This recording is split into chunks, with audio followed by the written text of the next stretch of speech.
no son para nada reales. Sin embargo, ¿qué significa, por ejemplo, desde el punto de vista del marketing?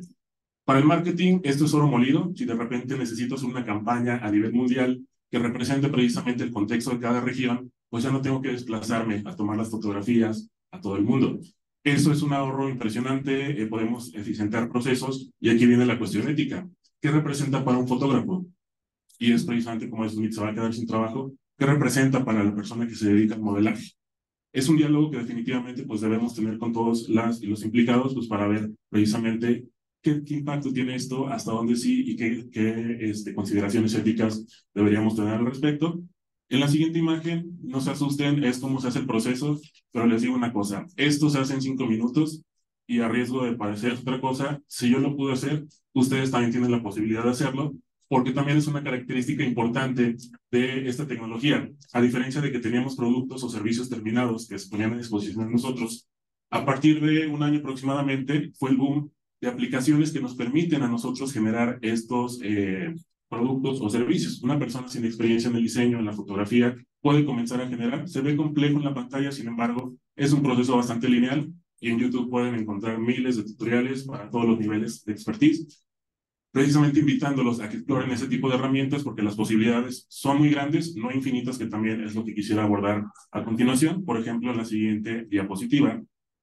Conocemos ya algunas ventajas, también a veces es un poquito sorprendente lo que nos arroja, por eso nos llama la atención. Conocemos también que tiene bastantes limitaciones. En este sentido, destaco algunas. No puede desempeñar tareas específicas. Hay bastantes ejemplos, les platico uno de manera muy breve. Por ahí ya hace muchos años se diseñó precisamente un algoritmo para que jugara este juego que se llama Go, que es un juego ya también milenario, de estas fichitas que parecen piedras blancas y negras. Como en cualquier otro juego hay un campeón mundial. Por ahí se desarrolló precisamente un algoritmo que derrotó al campeón mundial al grado que el campeón dijo, ok, entonces me retiro de este juego puesto que ya no hay mucho que hacer. Es un caso bastante conocido. Años después, desarrollaron otro algoritmo en el que una persona de los mismos desarrolladores, con un conocimiento mediano de las reglas del juego, le ganó 14 veces a la inteligencia artificial. ¿Cómo le ganó?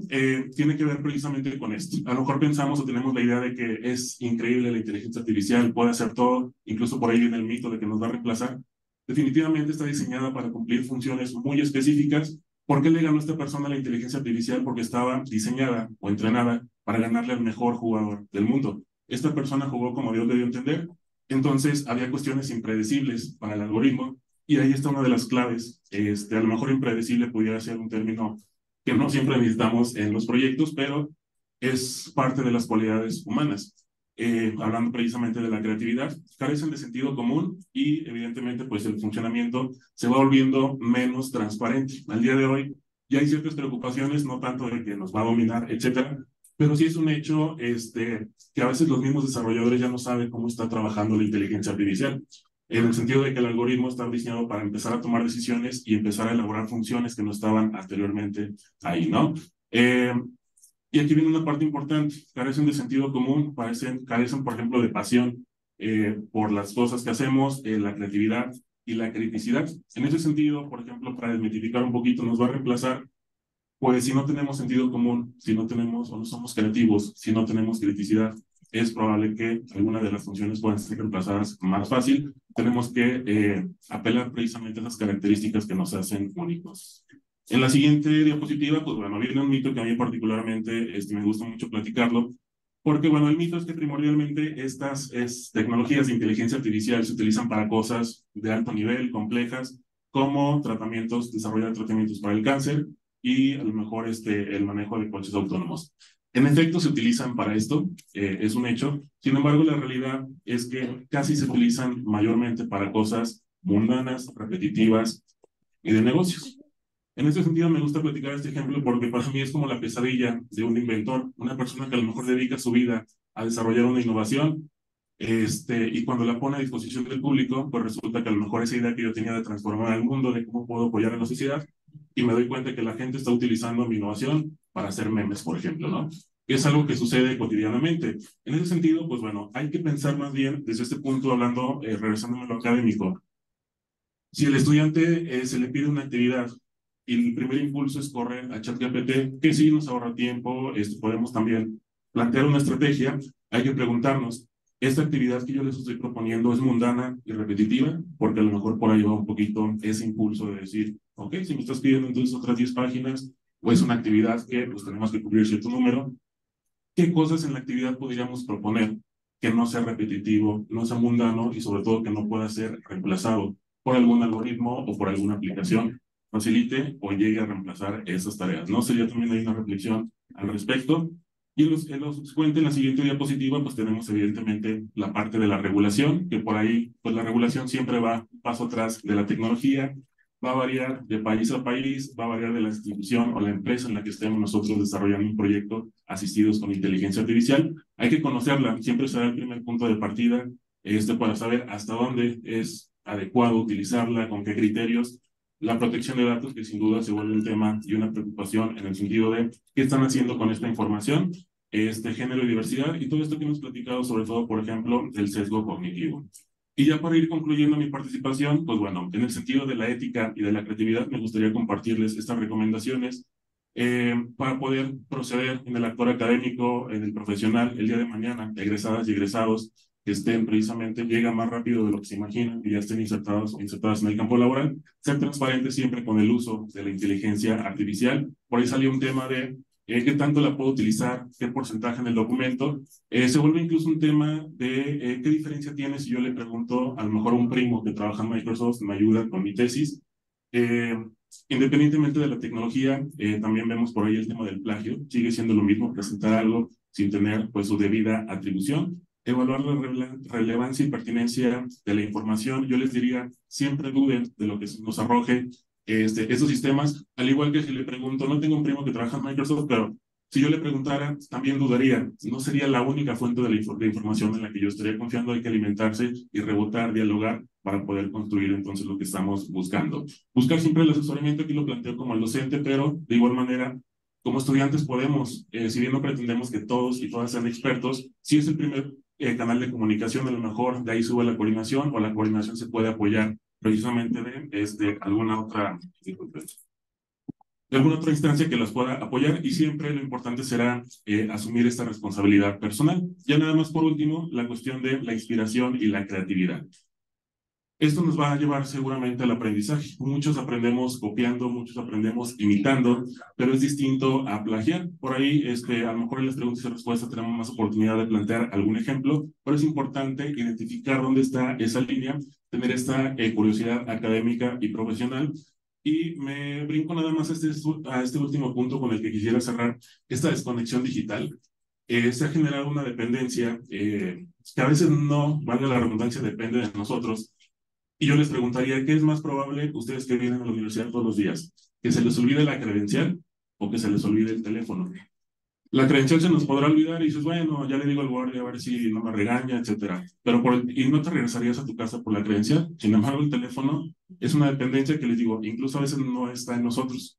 Rapidísimo les platico, en alguna ocasión me pasó, se acabó la pila del teléfono, el cargador está muy lejos. Bueno, ya acabé de trabajar, no pasa nada. En una hora ya me estaban buscando y pues se hizo la grande, ¿no? Así como de tranquilo, ¿no? Estoy aquí en mi casa, pero es esa dependencia que ya tenemos. Es sano también de repente desconectarse. Y una reflexión al respecto. Mi formación inicial es como diseñador digital. Yo no aprendí a utilizar Photoshop, yo aprendí composición gráfica. Yo no aprendí a editar videos, yo aprendí a contar historias. Ahora, estoy empezando a utilizar herramientas de inteligencia artificial. ¿Qué es lo que estamos aprendiendo? En el sentido de, mi trabajo se basa en todo esto. Si mañana se va la luz o me quedo sin internet, ya no soy diseñador. Quisiera pensar que sí, pero creo que es una reflexión que cada uno nos podríamos hacer el día de hoy, desde su punto o desde su campo de estudio profesional, ¿no? ¿Qué estamos aprendiendo con esto? El día de mañana a lo mejor suben los precios de ChatGPT, o dicen, ya, me ayudaste a entrenarlos, ya no está a tu disposición.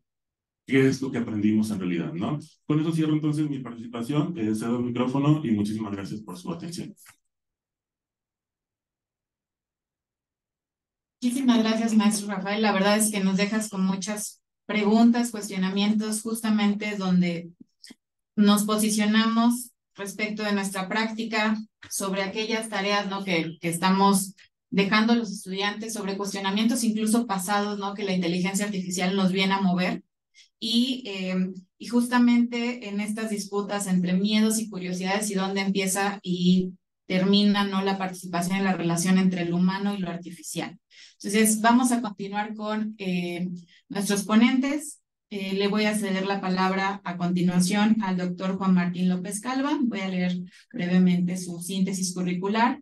Es doctor en educación por la Universidad Autónoma de Tlaxcala. Ha hecho 2 estancias doctorales como Lonergan Fellow en el Lonergan Institute de Boston College y ha publicado 34 libros, alrededor de 60 artículos y 50 capítulos de libros.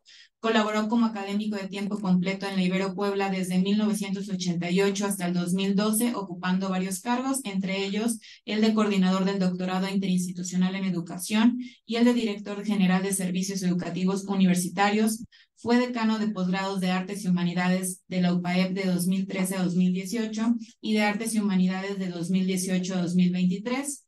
Colabora en UPAEP desde el año 2012 y actualmente es profesor investigador en el doctorado en educación. Es miembro del Sistema Nacional de Investigadores Nivel 1. Es miembro también del Consejo Mexicano de Investigación Educativa COMIE, de la Red Nacional de Investigadores de Educación y Valores Reduval, que presidió de 2011 a 2014, y de la Asociación Latinoamericana de Filosofía de la Educación, ALFE. Trabaja en las líneas de educación humanista, educación y valores, ética profesional y pensamiento complejo. Fue coordinador del Cuerpo Académico de Ética y Procesos Educativos de 2013 a julio de 2023 y continúa siendo miembro de este cuerpo y del de profesionalización docente. Publica un artículo semanal en el periódico digital eConsulta y durante 10 años publicó la columna Educación Personalizante en el portal Lado B, que ahora sigue publicando mensualmente. Muchísimas gracias. ¿Sí? Bueno, me contaron que un camarero argentino, cada vez que lo llamaban para dirimir un debate, decía, antes de hablar quisiera decir unas palabras. Entonces, antes de que empiecen a contar mi tiempo, quisiera decir unas palabras, que son solo 4 rápidas. Uno, pues disculparme por el descuadre del programa, pero yo tenía la versión de programa que bajé cuando me registré. Y decía 9:30. 2, pues que como lo van a notar ahorita, soy un total ignorante de la inteligencia artificial. Quien me antecedió me decía, somos entusiastas, yo realmente más bien me definiría como ignorante. Tercero, pues el agradecimiento y el gusto de volver a participar en la cátedra, que pues estuve aquí desde que nació. Y cuarto, pues que dedicar esta presentación como un granito de arena en el homenaje a la maestra Silvia Schmelkes por pues la gran admiración y afecto que le tengo por su testimonio académico, humano, cristiano y ignaciano. Muchas gracias, sí, por todo. Bueno, pues empezamos. Si quieres, la que sigue. Sí, bueno, creo que esta es la hipótesis principal que voy a tratar de manejar. Que no nos preocupe tanto el avance de la inteligencia artificial, sino el retroceso de la inteligencia natural. Me parece que hay pruebas, obviamente con el IQ, que es una medida ya muy estática y muy cuestionada, pero finalmente es un indicador. Hay pruebas de que el IQ de la humanidad está disminuyendo en cada década, digamos. Sí, por favor. Y pues eso parecería más preocupante y por eso me parece que llamamos inteligencia a la inteligencia artificial, aunque no sea más que una partecita de la inteligencia. Bueno, creo que hay como 2 posturas que pueden ayudar. Las pongo en estas 2 citas. Una de un libro de Raúl Trejo del Abre que me sirvió mucho, así como para introducir a quien no sabe nada como yo, que se acaba de publicar, que se llama Inteligencia Artificial, Conversaciones con ChatGPT. Realmente él dice pues que un sistema de inteligencia artificial como ChatGPT trabaja con los datos que le proporcionan e imita sin reproducirla la inteligencia humana. La mente humana especula, imagina, sueña, tiene una creatividad que la inteligencia artificial no ha desarrollado, al menos hasta ahora. Y la segunda cita es de una carta abierta de un grupo que se llama The Future of Life Institute, que pues preocupados por el avance de la inteligencia artificial sacaron apenas en marzo de este año un comunicado como para pedir que se detengan los avances mientras se exploran las posibles consecuencias precisamente éticas, humanas y ambientales que puede tener esta inteligencia.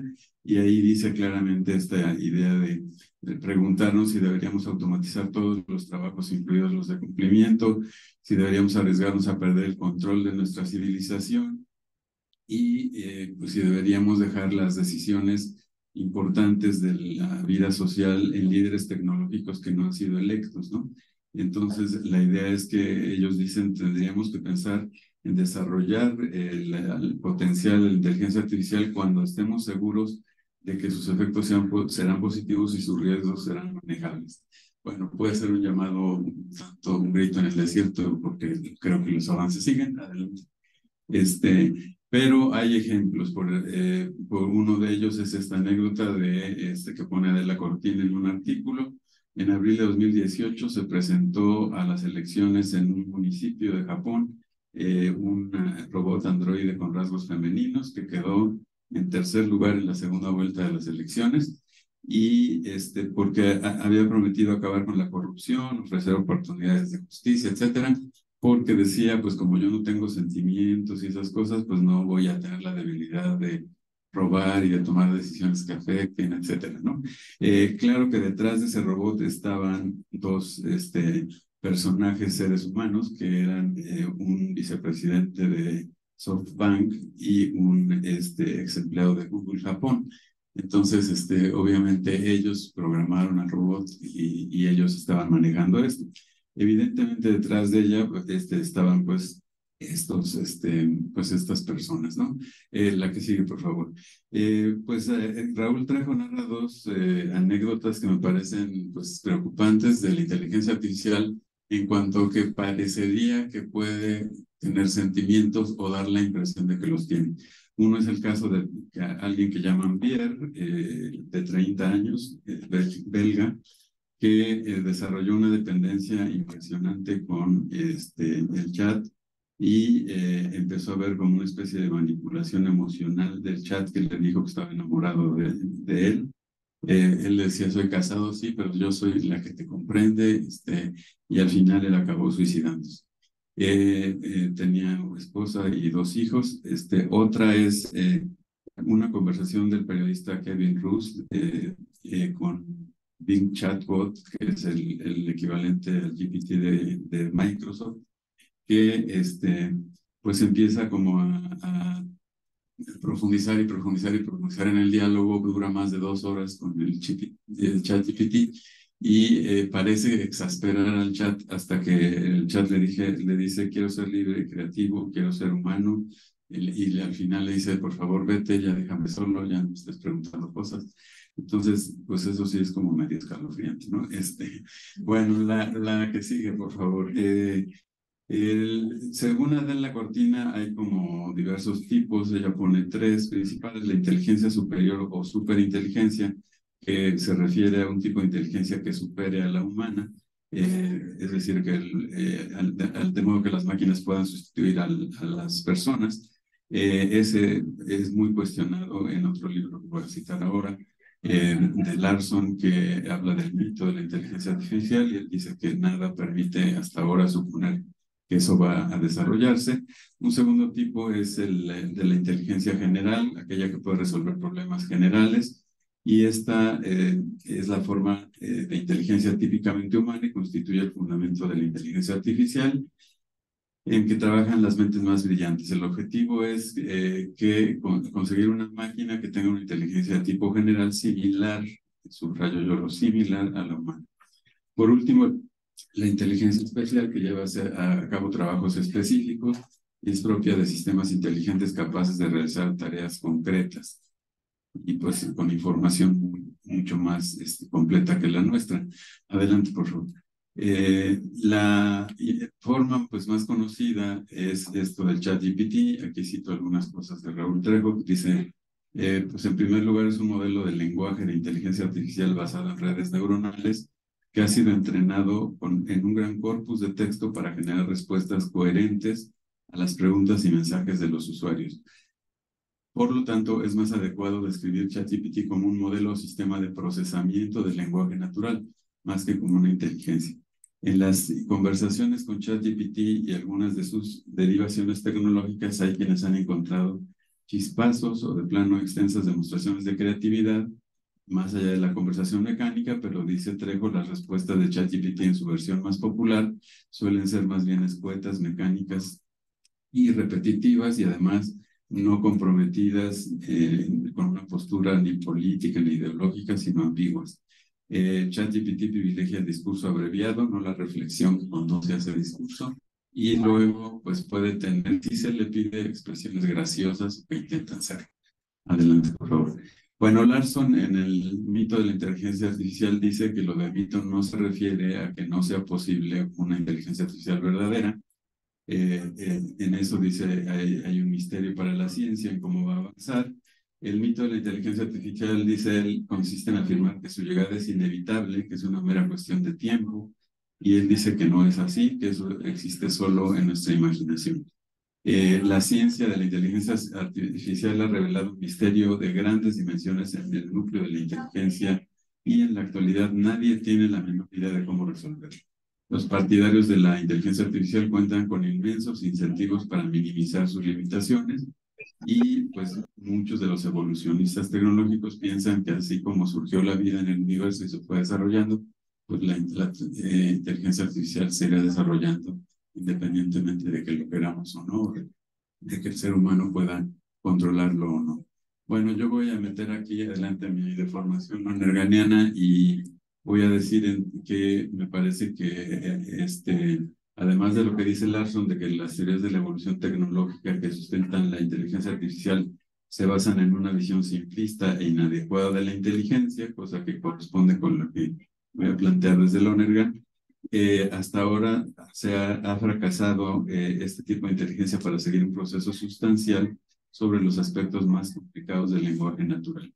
Yo considero que en nuestro contexto, donde se ha renunciado al realismo, que afortunadamente se está hablando en filosofía de nuevos realismos, y se ha renunciado a ese deseo de conocer humano, de conocer la realidad con ciertas sustentos, argumentos, fundamentos, y todos son narrativas y discursos, pues obviamente ChatGPT pues es otra inteligencia, porque lo que dice son verdades, ¿no? Pero finalmente verdades desde esta visión de que todo son narrativas y de que todo depende desde dónde nos posicionemos. Lonergan dice que pues, lo central en la inteligencia primero es, y ahorita lo voy a repetir, el deseo de conocer humano, que es como un eros, es algo que nos mueve, un deseo profundo del ser humano, y por otro lado el chispazo inteligente, el insight, que no es cualquier acto de atención o advertencia o memoria, sino es un acto de entender que sobreviene al ser humano, ¿no? Entonces, la que sigue, por favor. Pues está este eros del espíritu humano, que es el deseo de conocer y el deseo de vivir en la realidad. Y obviamente no se niega que cada quien tenga sus propios significados, experiencias de vida, etcétera, pero aspiramos a vivir en la realidad y tratar de afirmar cosas reales, aunque no podamos nunca afirmar la realidad completa ni la verdad absoluta, ¿verdad?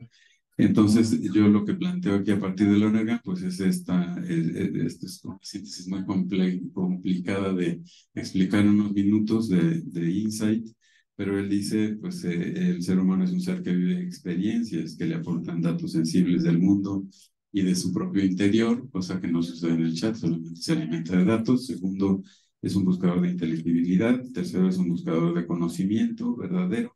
Y cuarto, es un buscador de valor, ¿verdad? Que es lo bueno. La siguiente, por favor. Esto nada más como para reforzar, diría, pues nos habla que la inteligencia es compleja. Podríamos hablar desde su vida de inteligencia sentiente en la parte de la percepción y la experiencia. Ya se me acabó el tiempo y apenas voy a la mitad. Inteligencia directa, inteligencia refleja, inteligencia práctica. Bueno, esto además de que es polimórfico, podemos vivirlo desde lo biológico, lo estético, lo intelectual lo filosófico, lo religioso, etcétera, que complejiza aún más la inteligencia humana. Adelante, por favor. Y además de que somos seres autoconscientes, es decir, no solamente experimentamos, entendemos, reflexionamos, deliberamos, valoramos, decidimos, sino que somos capaces de experimentar todas esas operaciones, de entender todas esas operaciones, de reflexionar y de deliberar sobre esas operaciones. Adelante. Entonces, eso no hasta el momento, y yo creo que no será posible que lo haga una inteligencia. Bueno, de lo que comenté ayer en el papelito después de la conferencia de Silvia, pues tomo esta definición de creatividad como dinamismo humano fundamental del padre Basterich en la filosofía educativa de la Ibero. Le pongo antiguo porque la verdad desde años antes que yo me fuera ya no se mencionaba ni se trabajaba aquí con los profesores ni con los alumnos, y creo que ahora menos, ¿no?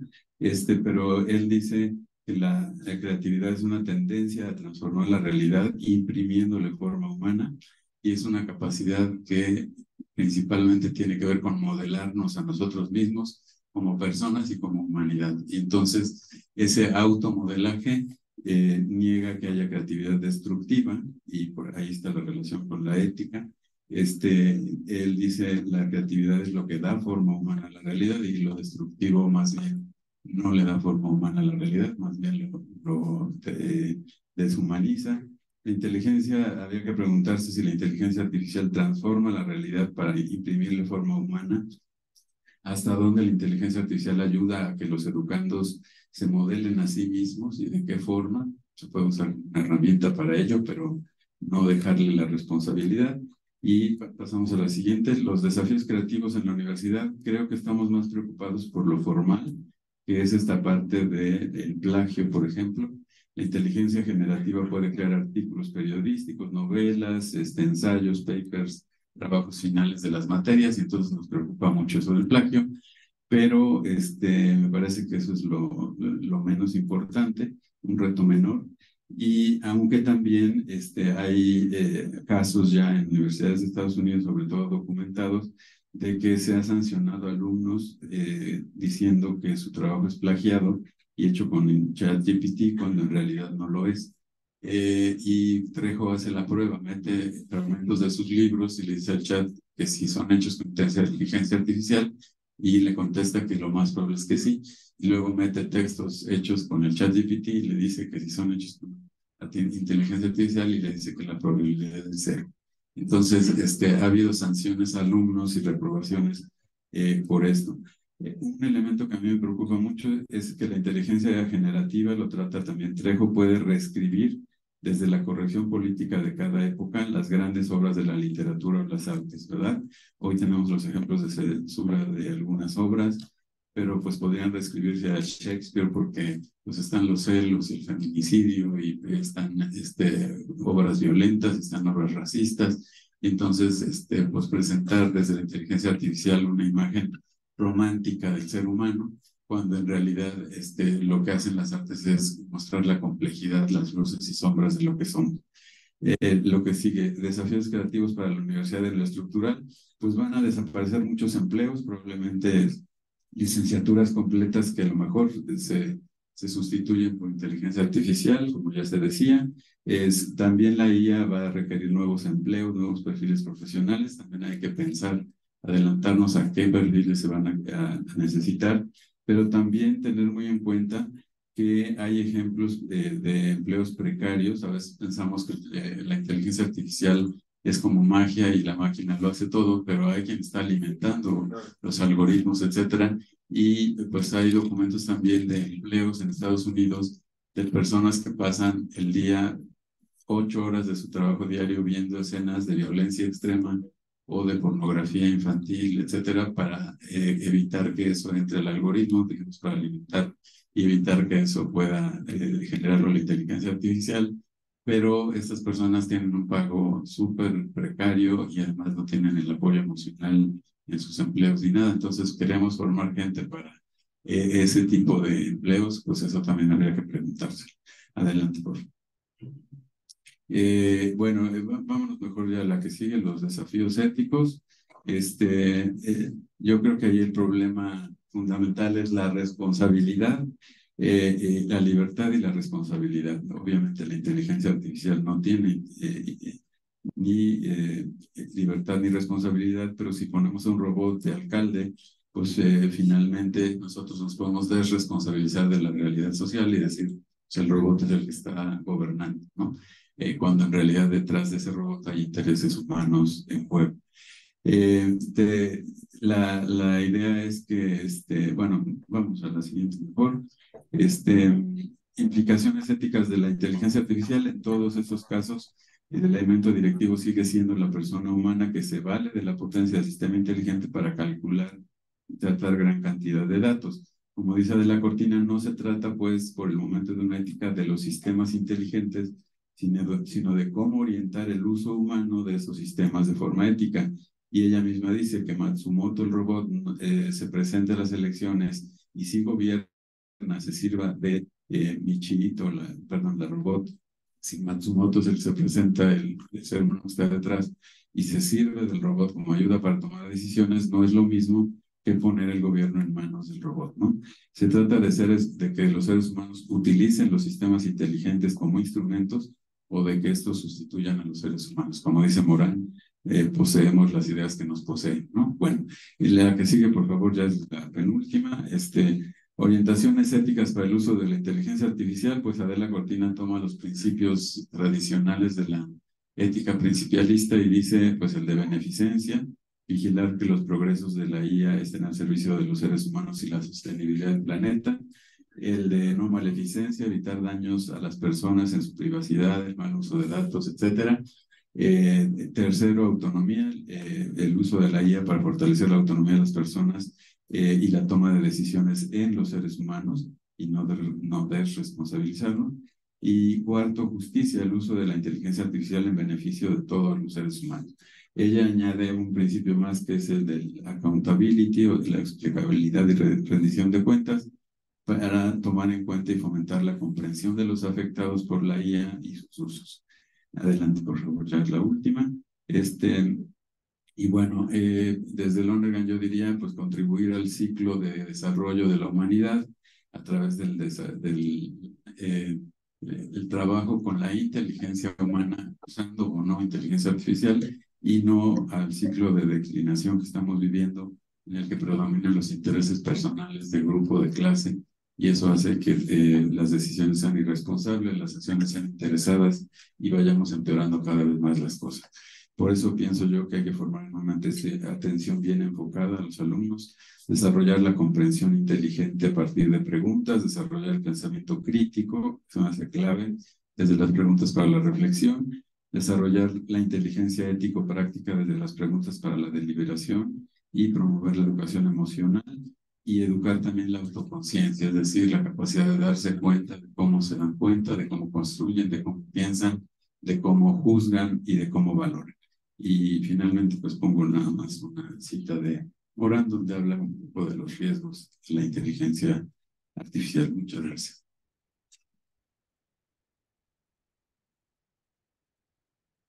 Muchas gracias, Martín. Por supuesto, dándonos, haciendo uso, bueno, de su línea de investigación de la complejidad, nos dio una revisión bastante compleja de la inteligencia artificial, sobre todo mostrando la mirada hacia una preocupación mucho más profunda sobre lo humano, ¿no? Y sobre la inteligencia también como cualidad del humano, que nos hace voltear también la mirada más allá de aspectos formales o preocupaciones superficiales sobre lo que está pasando en la actualidad. Muchísimas gracias, Martín. Vamos a continuar con nuestra siguiente panelista, la doctora Adelaida Flores Hernández. Ella es psicóloga, maestra en orientación educativa y doctora en pedagogía por la Facultad de Filosofía y Letras de la UNAM. Es profesora investigadora titular de la Facultad de Filosofía y Letras de la UAP. Pertenece al Sistema Nacional de Investigadores. Es miembro asociado del Consejo Mexicano de Investigación Educativa COMIE, integrante del Grupo de Investigación en Docencia, Diseño Educativo y TIC de la Facultad de Psicología de la UNAM. Fue coordinadora del doctorado en Investigación e Innovación Educativa de la Facultad de Filosofía y Letras de la UAP. Es actualmente coordinadora del proyecto de investigación, estudio, diseño y aplicación de metodologías innovadoras para la investigación educativa, docente de diversas instituciones de educación superior en el Estado de Puebla y la Ciudad de México. Sus últimas publicaciones son el capítulo del libro El método de casos en entornos virtuales, una estrategia de reflexión crítica para la enseñanza de la ética. Coordinadora del libro Inclusión y Justicia Social, experiencias educativas mediadas por la tecnología, y otros artículos publicados en revistas de ciencias sociales y educación. Participa y coordina proyectos de gestión e investigación educativa, es ponente en congresos nacionales e internacionales, tiene diversos cargos de gestión educativa, dirección de tesis de licenciatura y posgrado, y bueno, sus líneas de investigación son el diseño tecnopedagógico e innovación educativa, la investigación educativa, la formación docente, el diseño y desarrollo curricular. Muchísimas gracias.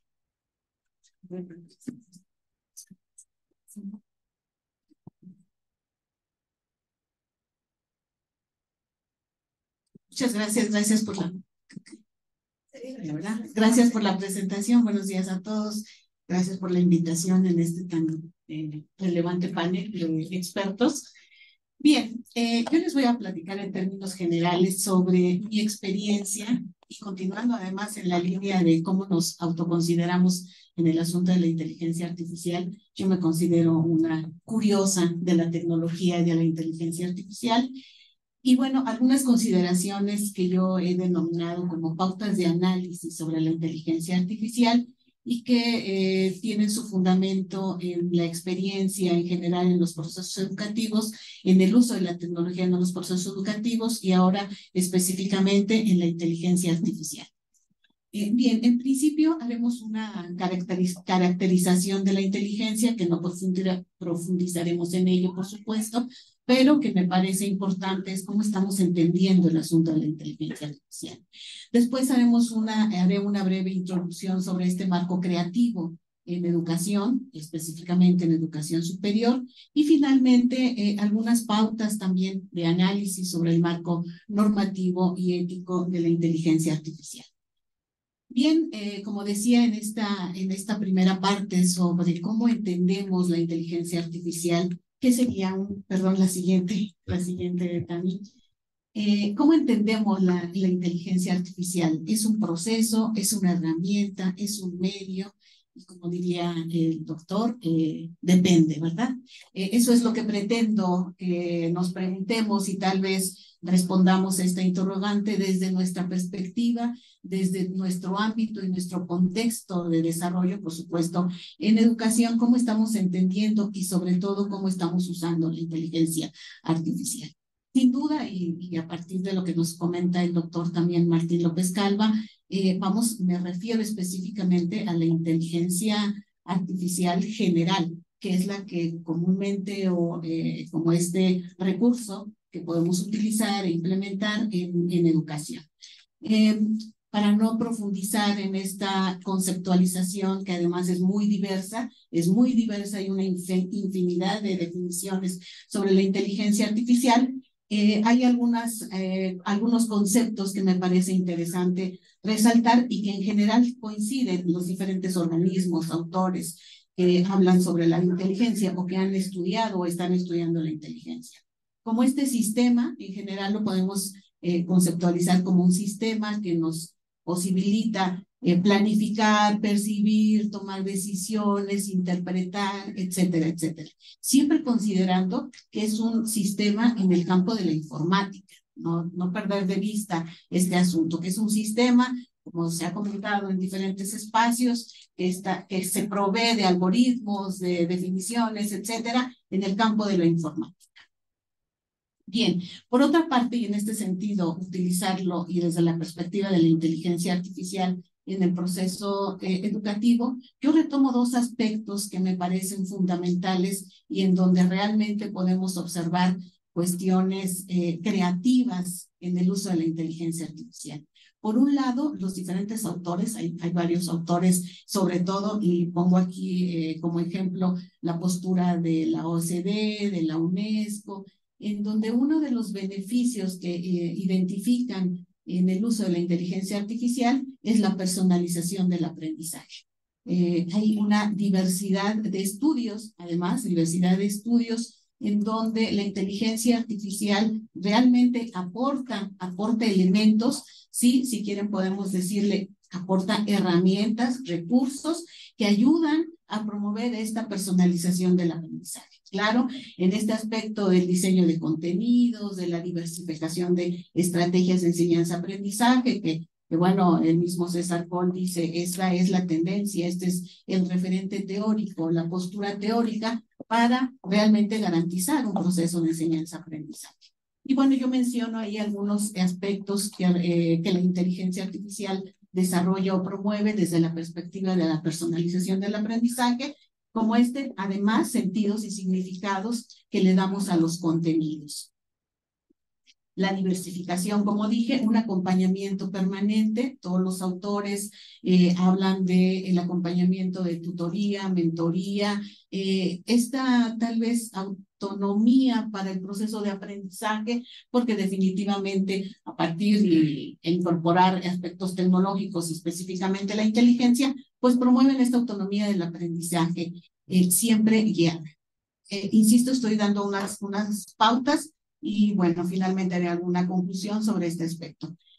Otro aspecto que me parece interesante, porque además es lo que estamos haciendo ahora en el aspecto de investigación educativa, es que realmente la inteligencia artificial es un artefacto, una herramienta, un elemento muy importante que contribuye, aporta mucho a la investigación educativa en todas sus fases. Algo que me parece a mí muy interesante rescatar es que en todas las fases de la investigación educativa puede estar inmersa la inteligencia artificial. Digo, está inmersa porque es precisamente lo que hacemos en investigación educativa. ¿Cómo construimos nuestra ruta de investigación? Bueno, pues hay planteamientos, ideas generales que la inteligencia nos ayuda bien a sintetizar, integrar o ampliar en su caso. Ideas, por supuesto, que tienen que ver con este desarrollo de la investigación, que si hacemos un ejercicio de análisis utilizando inteligencia artificial, incluso nos dan una mirada distinta del fenómeno que nosotros queríamos estudiar. En la construcción del estado del arte lo pongo como un apartado muy específico, porque desde mi perspectiva es el apartado, además de la propuesta metodológica, más creativo del investigador. El estado del arte realmente resulta ser una construcción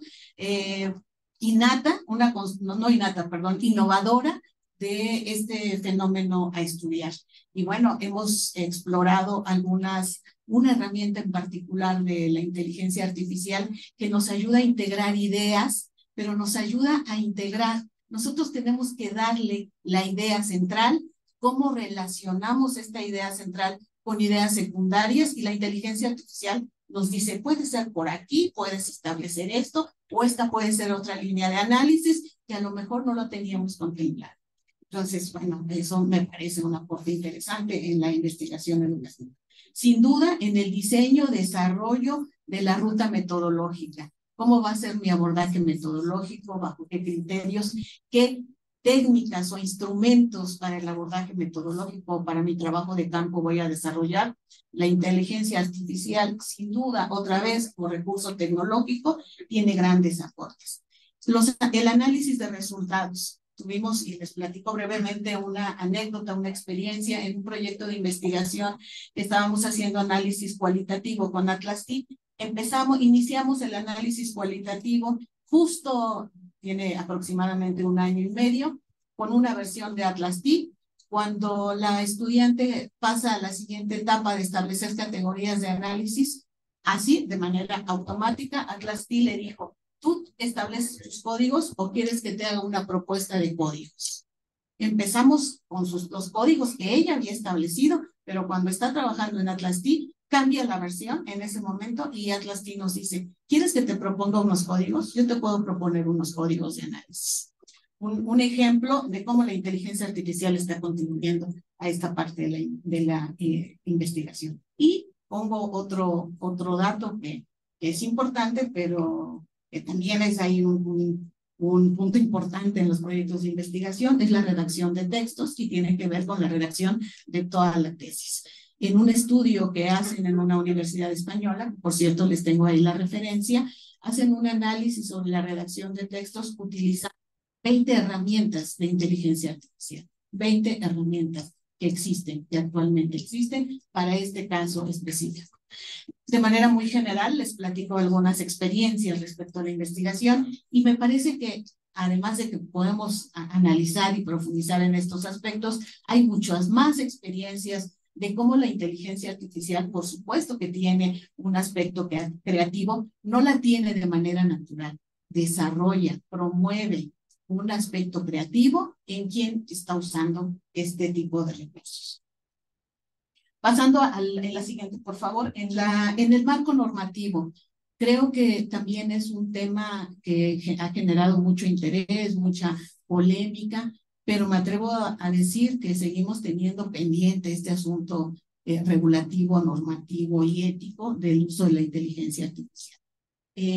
Nuevamente la OECD, la UNESCO han establecido algunos principios que denominan así como algunos principios y valores que deben tener un marco universal, por supuesto, y por supuesto enfocados al desarrollo, al respeto de los derechos humanos, las libertades fundamentales, la dignidad humana, la igualdad, la responsabilidad. Creo que eso lo tenemos muy claro, creo que eso está muy claro, siempre está puesto ahí el debate, el análisis, en el uso, no solo de la inteligencia, fíjense, en el uso de la tecnología en el proceso educativo.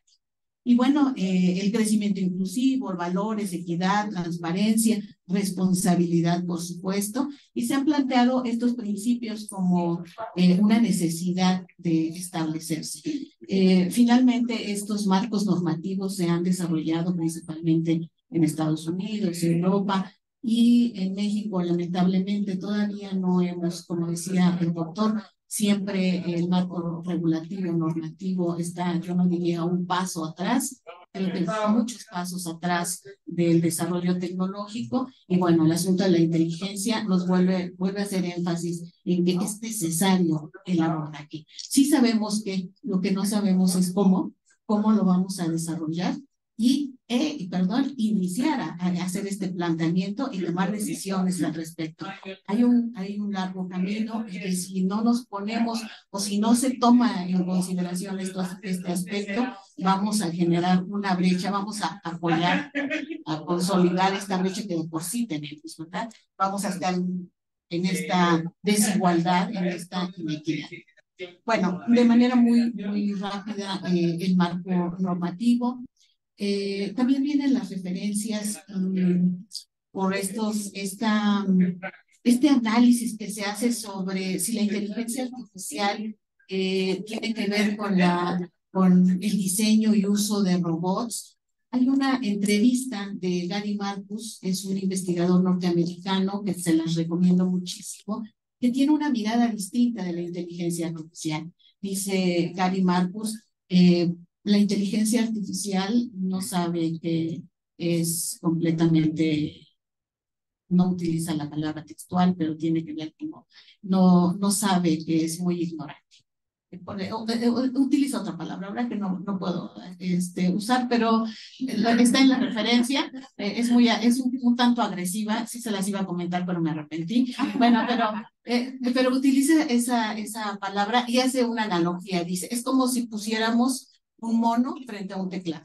Ya se imaginarán en qué contexto lo dice, ¿no? Entonces, él tiene una crítica a la inteligencia artificial en el sentido de que si lo que sigue son robots, no lo sabemos. No lo sabemos porque hace unos años no sabíamos que íbamos a tener inteligencia artificial como ahora la tenemos. Entonces, ¿qué sigue? No podemos predecirlo.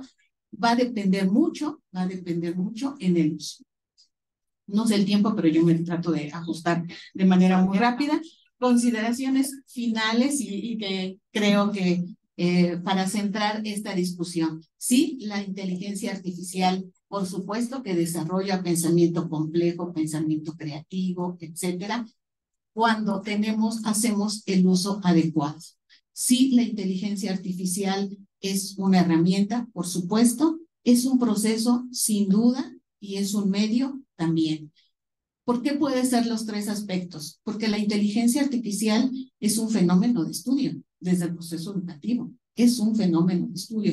Es una herramienta, sí, porque tenemos un chat GPT, porque tenemos infinidad de recursos que contribuyen, que nos ayudan, decía un colega, ChatGPT hace la talacha genial, de forma genial, nos hace la talacha, entre comillas, ¿verdad? Entonces, por supuesto, y es un elemento disruptivo, por supuesto. Hace unos años, cuando teníamos la experiencia de ya tenemos que usar tecnología en el proceso educativo, fue un momento de crisis también, ¿verdad? ¿Cómo lo usamos? ¿Cuándo lo usamos? Etcétera. También hacíamos el planteamiento ético, responsable de la tecnología en el proceso educativo. César Paul decía otra vez, si usamos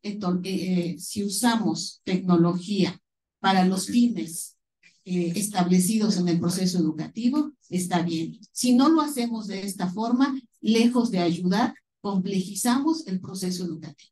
Estamos en la misma situación con la inteligencia artificial.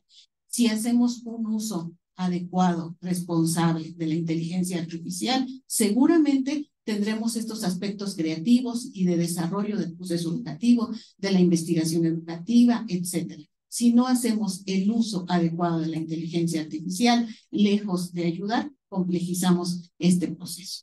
Y bueno, aquí algunas consideraciones que me parecen interesantes tomar en cuenta para continuar indagando sobre la inteligencia artificial y no en la inteligencia artificial. Esa sería mi conclusión. Muchas gracias. Gracias.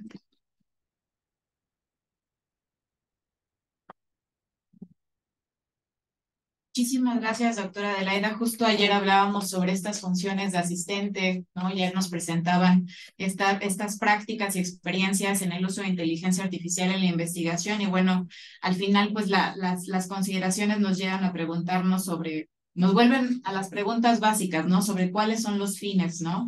Y a partir de ahí pues empezar a preguntarnos también sobre los usos y alcances de la inteligencia. Muchísimas gracias. Vamos a continuar ahora con el doctor Luis Medina. Está por ahí la presentación, voy a leer brevemente su semblanza. El doctor Luis Medina es licenciado en Pedagogía por la Facultad de Educación de la Universidad de Anáhuac y es egresado de la 9ª generación del programa Excelencia Vértice Anáhuac. Cursó la maestría en Investigación y Desarrollo de Educación por la Universidad Iberoamericana y el doctorado en Educación Educativa por la Universidad Anáhuac, México y la Universidad Complutense de Madrid. Fue consultor responsable del Bachillerato Anáhuac para México y El Salvador en la red de colegios Semper Altius. Actualmente es profesor de tiempo completo y coordinador del doctorado interinstitucional en educación de la Universidad Iberoamericana Iberoamericana Ciudad de México, ya te estoy trayendo para acá. Ha presentado trabajos de investigación educativa básica y aplicada con las líneas de investigación de evaluación del aprendizaje y de identidad docente. Ha sido acreedor al premio Naucalpan de la Juventud 2008 en la categoría académica. Ha sido 3 veces reconocido con el premio FIMPES de investigación educativa y es miembro del Consejo Mexicano de Investigación Educativa COMIE y parte del Sistema Nacional de Investigadores. Muchísimas gracias. Pues muchísimas gracias por la invitación, sobre todo por la invitación a una cátedra tan especial donde se celebra a Silvia, ¿no? Toda su trayectoria y toda la contribución a la educación. Y entonces, en ese sentido, pues digo, ¿qué más decir? Pues hay muchísimo más que decir, ¿no? Acerca de la inteligencia artificial. No es suficiente, obviamente, el espacio, el tiempo, y hay de todo lo que decían, salían 50 hilos que iba escribiendo acá, ¿no? Ideas. Entonces, pues bueno, yo creo que un punto de partida importante que habríamos de ver es pensar que en realidad la inteligencia artificial pues ha tenido con nosotros muchísimo tiempo, ¿no? Cuando se propone como tal el término inteligencia artificial fue en el 56 con John McCarthy, que lo que dice es que básicamente es la ciencia e ingeniería de construir máquinas inteligentes, no definía, digamos, que es inteligencia, ¿no? Quizá la gran diferencia con todo esto, porque si ustedes se acuerdan, en el 2002 había esta maquinita que era la aspiradora, ¿no? Que lo que hacía era aspiraba solita, ¿no? Y la gran diferencia con lo que estamos viendo ahorita es que ahorita llamamos inteligencia artificial generativa. Es decir, generativa se refiere a que no reduce información. Lo que hacía la rumba básicamente era reducir información de un cuarto para poder saber por dónde aspirar. Y ahorita, por ejemplo, la creación de imágenes es a partir de patrones, genera propuestas, digamos, noveles, ¿no? Entonces, ahí, digo, y por divertimento, me pregunté, oye, ¿conoces a don Pablo Latapizarre? Y me dijo, claro que sí, ¿no? Y dije, ¿qué preguntaría acerca de la inteligencia artificial? Me puso muchas preguntas, yo les voy a decir nada más 3, ¿no? Me dijo, ¿cómo puede la inteligencia artificial garantizar que todos los estudiantes, independientemente de su origen socioeconómico, tengan igualdad de oportunidades en el proceso educativo? ¿De qué manera la inteligencia artificial puede mejorar y no simplemente automatizar la calidad de la educación que reciben los estudiantes? ¿Cómo afecta la integración de la inteligencia artificial en el aula, el papel tradicional del docente y cómo puede adaptarse para seguir siendo relevante? Y bueno, como también estamos celebrando a Silvia, le pregunté, oye, ¿conoces a Silvia Schmelker? Me dijo, claro que sí. Me dio muchas preguntas, ¿no? Pero voy a leer nada más 2. Dice, Silvia preguntaría, ¿cómo puede la inteligencia artificial adaptarse y ser sensible a las diferentes culturas y contextos de los estudiantes, especialmente en contextos multilingües y multiétnicos? ¿Está la inteligencia artificial reforzando las desigualdades existentes en el sistema educativo o está contribuyendo a reducirlas? ¿Cómo puede asegurar que no amplíe la brecha educativa, especialmente para los grupos más vulnerables? ¿Y cómo se puede garantizar que las herramientas basadas en la inteligencia artificial sean accesibles para todos, incluidas las comunidades indígenas y rurales, que pueden no tener acceso regular a esta tecnología, ¿no? Entonces, pues ya es lo que dijo, ¿no? Pero con esto simplemente, ¿no? Mencionarles, y le damos a la siguiente, mencionarles justo que una de las grandes dificultades que tenemos al pensar de la inteligencia artificial es que pensamos en ella o la humanizamos, ¿no? Inclusive, por ejemplo, algunas de las, y que es lógico porque es nuestro referente, ¿no? Pero, por ejemplo, pensar que la inteligencia artificial tiene insights, ¿no? Pues en realidad no tiene insights, ¿no? No entiende qué sobreviene o no, ¿no? Lo que serían los insights para este tipo de tecnología más bien es el reconocimiento de patrones. Entonces, en estas preguntas bien o mal logradas de la inteligencia artificial de Pablo Latapí y de Silvia, pues básicamente lo que hizo es reconocer patrones y a partir de eso proponer, ¿no? Es lo único que está haciendo. Entonces, la inteligencia digamos, entendida para este tipo de modelos, simplemente es tratar de proponer a partir de reconocimiento de patrones. Y ahí lo interesante es que un reto que es que pensamos en la IA como persona, pero pues en realidad tenemos que ver que no es una persona, ¿no?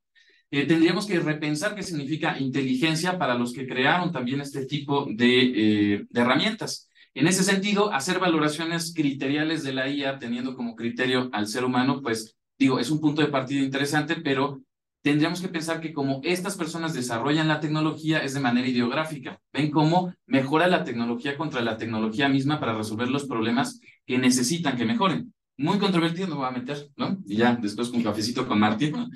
Y bueno, sobre de eso, sí mencionarles que hay un autor con el que hemos estado colaborando, Wayne Holmes, asesor de la UNESCO, que justo nos pone algunos puntos ahí de enfoque que yo creo que son importantes. Uno, sobre todo, es diferenciar cuando hablamos de la inteligencia artificial en educación, sobre enseñar y aprender con inteligencia artificial todos los retos, y otra cosa es enseñar y aprender sobre inteligencia artificial. Y que justo el desconocimiento a veces de la inteligencia artificial, de los fundamentos y demás, nos lleva, por ejemplo, a pensar que lo que hace la inteligencia artificial es comprender, ¿no? Y está más lejos de la comprensión que nada, lo que hace es reconocer patrones, ¿no? Entonces, la concepción, digamos, de inteligencia que tiene la inteligencia artificial es muy distinta a la inteligencia, por ejemplo, psicologicista que estamos acostumbrados. Entonces, sobre de eso, también mencionarles que, si le damos siguiente, que dentro de las alternativas que han surgido acerca de inteligencia artificial en educación, básicamente hay 3 tipos. Una que son centradas en instituciones, otra que son centradas en estudiantes y finalmente otros que son centradas en docentes. Entonces, centradas en instituciones, por ejemplo, hay aquellas que ayudan para procesos de admisión, de planeación, ¿no? Si le damos siguiente, si vemos centrado en estudiantes, ahí es donde más yo creo que florecido en últimas épocas la inteligencia artificial. Por ejemplo, ya tenemos al día de hoy también algunas herramientas que hacen evaluaciones formativas automatizadas y vamos a ver como un ejemplo de estas. Si le damos 2 adelante, otra más. Aquí en particular, bueno, chatbots también, por ejemplo, que yo puedo interactuar con ellos, ¿no? Y también hay otros que son centrados en docentes y centrados en docentes que básicamente es detección de plagio, ¿no? Monitoreo en el aula, que ahí entran muchas cuestiones de ética, ¿no? Evaluación automatizada, ¿no? Y si le damos 2 adelante, Fíjense este ejemplo de una aplicación que al día de hoy ustedes ya pueden encontrar, que básicamente lo que hace es reconoce cómo el estudiante, la caligrafía del estudiante al resolver una ecuación, y sobre de eso ya tiene precargados los errores más comunes que cometen los estudiantes. Y a partir del reconocimiento de cómo desarrolla la ecuación, lo que hace básicamente es decirle, cometiste estos errores que sé que son los más comunes y que son y así son la manera en que tú puedes mejorar, ¿no? Entonces, todo esto, digamos que ya lo tenemos al día de hoy, inclusive dentro de un grupo de exalumnos iberos y un servidor, lo que desarrollamos también fue una plataforma donde ustedes pueden tener una Wikipedia de la nueva escuela mexicana, lo buscan y ahí pueden hacer una consulta con un chatbot de la nueva escuela mexicana, o inclusive pueden hacer sus planeaciones o todo eso, no ya para entregársela al coordinador, sino como punto de partida, ¿no? Como punto de partida de ideas, por ejemplo, para proyectos y todo eso. Entonces, este tipo de inteligencias, pues está floreciendo, digamos, muchísimo, ¿no? Hay muchísimo, y sin duda, si le damos siguiente, podríamos categorizarlas al final en aquellas que lo que hacen es automatizar tareas, aquellas que lo que hacen es retroalimentar en tiempo real, y aquellas que lo que hacen es personalizar el aprendizaje, ¿no? Hay muchísimos temas ahí al respecto, pero sí lo que me gustaría hacer como de diferencia es y esta advertencia yo creo que es muy interesante lo que dice Wayne, ¿no? Que hay una diferencia muy importante entre hacer éticamente uso de la inteligencia artificial y hacer uso ético de la inteligencia artificial. Y para eso, este trabalenguas, ¿no? Que está mal traducido del inglés, para esto, pues podemos poner, por ejemplo, el sistema de e-proctoring, ¿no? Cuando tenemos una computadora que lo que hace es que monitorea que el estudiante, por ejemplo, no haga trampa y no esté contestando, no haya alguien atrás soplándole la respuesta, ¿no? Entonces los sistemas de e-proctoring pueden cumplir con privacidad, con transferencia de datos, consentimiento informado, con todos esos elementos. Pero el desarrollo, por ejemplo, de ese sistema de e-proctoring, en realidad es ético, o sea, vale la pena desarrollar el sistema de e-proctoring, ¿no? Ahí tenemos cuestiones muy gruesas, como por ejemplo el impacto de la salud mental, consecuencias no intencionadas, vigilancia, sesgos, ¿no? Por ejemplo, otra solución que ha salido mucho acerca de inteligencia artificial, si le damos siguiente, son los sistemas de tutoría, ¿no? Que perfectamente podemos cumplir con todos los estándares de privacidad, de información, consentimiento, intención, transparencia, etcétera. Pero al final también hay muchos temas éticos sobre desarrollar ese tipo de tecnología, ¿no? Por ejemplo, cómo nosotros sabemos cuál es la elección pedagógica más adecuada para este alumno del tipo de tutoría que estamos programando, ¿no? Entonces, muchas veces cuando se desarrollan estos softwares, se desarrollan pensando en cumplir con estándares éticos, pero no el desarrollo del software en sí mismo o de la aplicación tiene esta consideración de lo ético que está, digamos, como rodeando al desarrollo. Ya para cerrar justo, como los grandes éticos que parece ser que se vislumbran, no, ahí ya terminó, los grandes, digamos, como dificultades, yo lo pondría como en un acrónimo, ¿no? Que sería como PASS, ¿no? P-A-S-S. El primer gran dificultad que tenemos ahorita en el sentido ético de la inteligencia artificial me parece que es privacidad. Todo lo que ustedes le den a la inteligencia artificial ya es dueña de la inteligencia artificial. Hay una noticia muy famosa de celulares Samsung, de un programador que lo que hizo fue cargar el código del celular y entonces ya al día de hoy pueden consultar el código de programación de los celulares Samsung, ¿no? O sea, todo se vuelve literalmente dueño la inteligencia artificial. Y generalmente cuando cargamos información la cargamos también ahí con datos personales. Eso es súper peligroso. El segundo elemento es accesibilidad, ¿no? Hay mucha dificultad en cuestión de accesibilidad, sobre todo ahorita los modelos poderosos que pueden hacer cosas más interesantes tienen costo. O sea, estamos hablando de $20, por ejemplo, de manera mensual. Es dinero que hay que invertir. El siguiente S sería los sesgos. Lo que hacen estos modelos están entrenados con, si viéramos cuáles son los documentos con los cuales se entrenan, son documentos que vienen del norte global, anglosajón, etcétera, invisibilizan a otras poblaciones. Entonces, ahí lo que nosotros estamos obteniendo son respuestas promedio de lo que vienen en esos documentos. Entonces, mientras que no nutramos nosotros y también intervenamos y pidamos, por ejemplo, transparencia en cómo se entrenan estos modelos, ahí tenemos un problema bien grande de los sesgos que nos están arrojando. Y finalmente, la última S es sustentabilidad. Hacer una ejecución de ChatGPT es literalmente una pregunta, lo que yo hice de Pablo Latapí y Silvia Schmelkes, literalmente consume 2 minutos de un microondas. sea, el costo que hay de la ejecución de estos modelos Buenas en el sentido de, días todavía, pero ya, a mí ya también se me hizo tarde. están hablando, bueno, en el sentido de, ¿cómo se llama? De ecológico. Entonces, ahí hay un gran reto, ¿no? Y con eso, pues básicamente cierro, ¿no? Y si quieren, pasamos a la siguiente.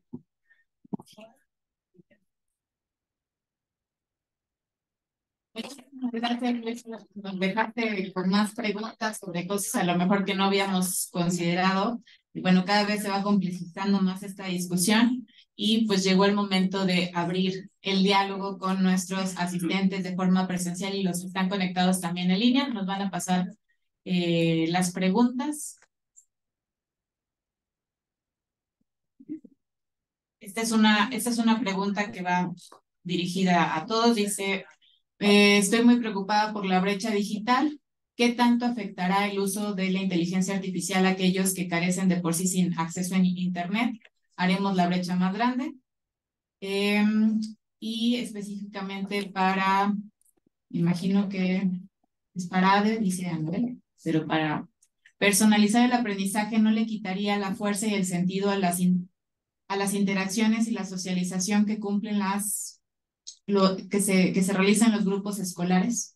Entonces tenemos dos preguntas. Una es sobre la brecha digital, que esa va dirigida a todos. Si quieren, comenzamos por esa, en lo que llegan más preguntas.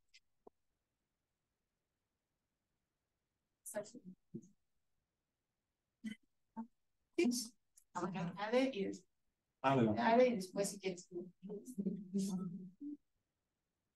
Sí, sí, en efecto. En mi exposición hablaba de manera muy rápida y general que si no establecemos, si no garantizamos el uso, la equidad en términos de acceso a la tecnología, la brecha se va a ampliar, se va a profundizar. La brecha que de por sí tenemos, decía, en el uso de la tecnología o la incorporación de tecnología en el proceso educativo, observamos una brecha, por supuesto. El acceso es limitado. Hay comunidades rurales marginadas que no tienen internet, evidentemente no tienen equipo tecnológico, no tienen computadora, etcétera.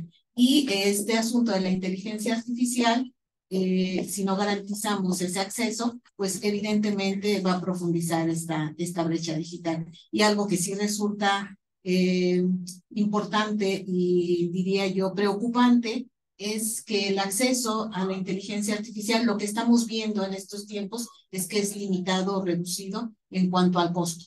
Si hay, yo les platicaba de 20 herramientas para una actividad en concreta, 2 son de acceso libre.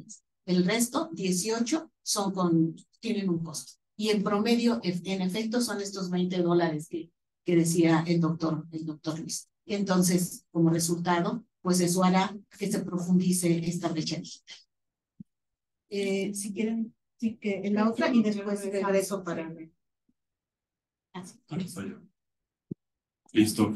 Que en efecto creo que es un tema bastante importante, sobre todo en el sentido de sabemos que la brecha existe, sabemos que la brecha va creciendo. Eso es un hecho en el sentido de que ¿qué estamos haciendo precisamente para adelantarnos un poquito? Ahorita que lo mencionaba Luis, es un tema, por ejemplo, en esta cuestión de sustentabilidad, que evidentemente por el tiempo pues nos da también pasar otras 8 horas aquí, y yo no soy experto en sustentabilidad.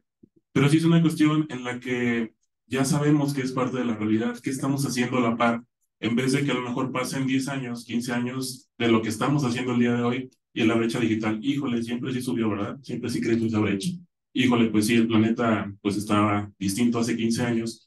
¿Qué estamos haciendo precisamente con esas cuestiones? Que creo que también desde la visión humanista de las universidades jesuitas en estos proyectos, si bien nos asistimos, quienes estamos en posibilidad, que también es algo que dialogamos mucho con los estudiantes, reconocer precisamente estas oportunidades, qué estamos haciendo con esos productos o servicios, cómo estamos transformando algo que pueda beneficiar precisamente a quienes no tienen este acceso, ¿no?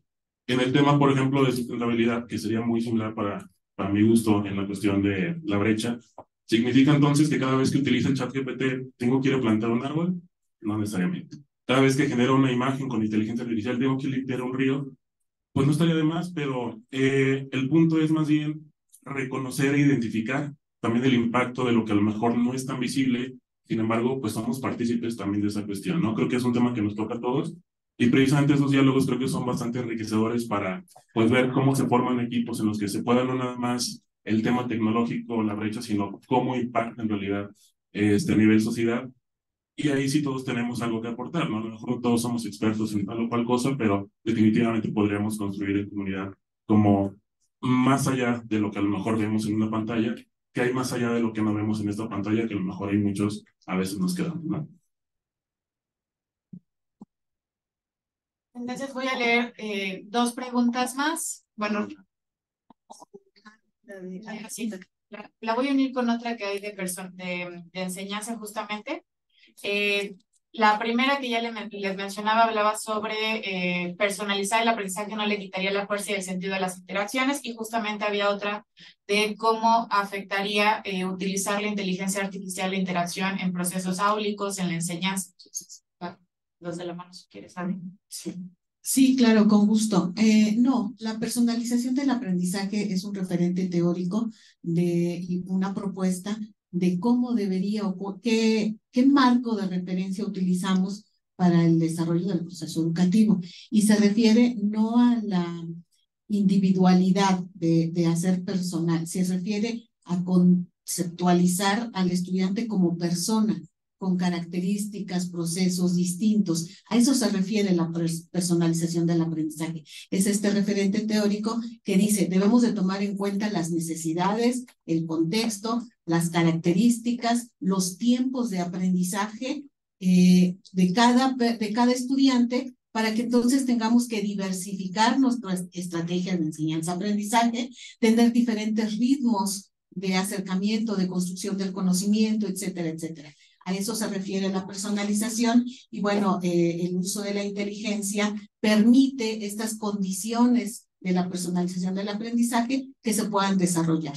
Que el estudiante desarrolle actividades, establezca estrategias de acuerdo a sus condiciones, a su tiempo, a su ritmo, a sus características, y algo muy importante que me parece que hay que rescatar es que encuentre sentido y significado a las actividades y a los constructos, al conocimiento que se está desarrollando. Y bueno, la inteligencia, y hacemos el análisis respecto al uso como herramienta para posibilitar estos aspectos de la personalización del aprendizaje. A eso se refiere la propuesta y en específico este referente teórico.